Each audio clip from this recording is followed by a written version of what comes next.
Well, I actually got everything done now. I've had it done for a couple days, but I haven't hooked up to a monitor now instead of a TV. There's my ITX build. As you can hear, it's pretty quiet.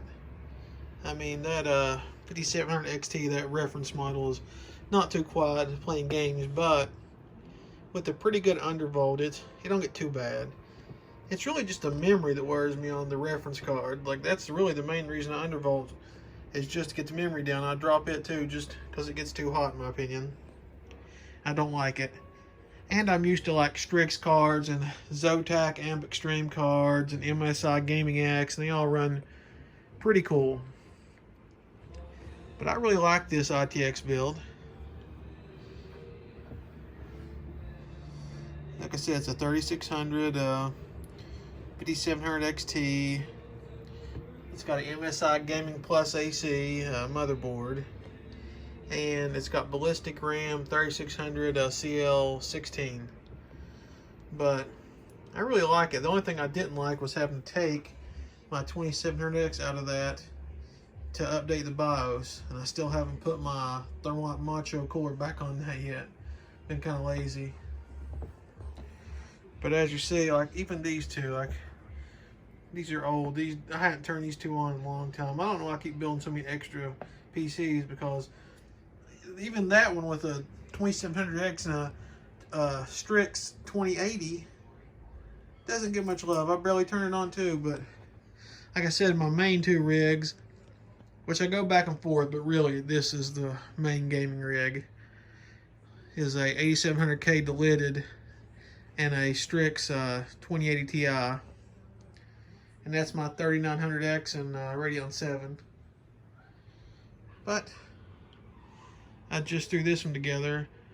I really need to have a hook to the FreeSync monitor, which I still might. I might just stick the case right there when I move stuff around a little bit. But this is just a Dell 144Hz G-Sync panel. Still works fine with it, but it'd be nice to have FreeSync. But just wanted to show it. Like, I like it. Like, it's my first ITX build, and it's nice having something, you know, that small. It don't take too much room up, but it really doesn't matter in here. But just my 2 cents on it. I still would probably go with another 5700 XT. You know, the reference model is not that great, and I probably shouldn't have bought it if you want to overclock it, because it just gets too hot even running stock. But with a nice undervolt, it's pretty cool. But the 3600X, man, I'm impressed with it for its price. But I think the 2600, sorry, is probably the best deal in CPUs right now, hands down. $118 from Amazon. That's crazy for a 6-core 12-thread CPU. And if you play at something like 1440p or higher, it really ain't gonna matter that much. Only really resolution that matters more is probably 1080p. And the Wraith Prism cooler does a pretty good job. I have the 3600 at I think it's at 4.2, 1.3 volts. I don't think I can get much more than 4.2 out of it without really pushing it far. And I don't want to get it hot. And there, it stays pretty cool.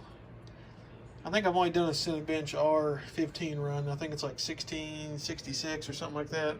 I haven't done R20, but I think that's decent. But just me bullshitting.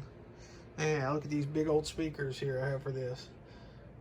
I guess I could use the headphones, but that's the only speakers I could find laying around quick. They do the job, but not much bass, as you can tell. Have a good one.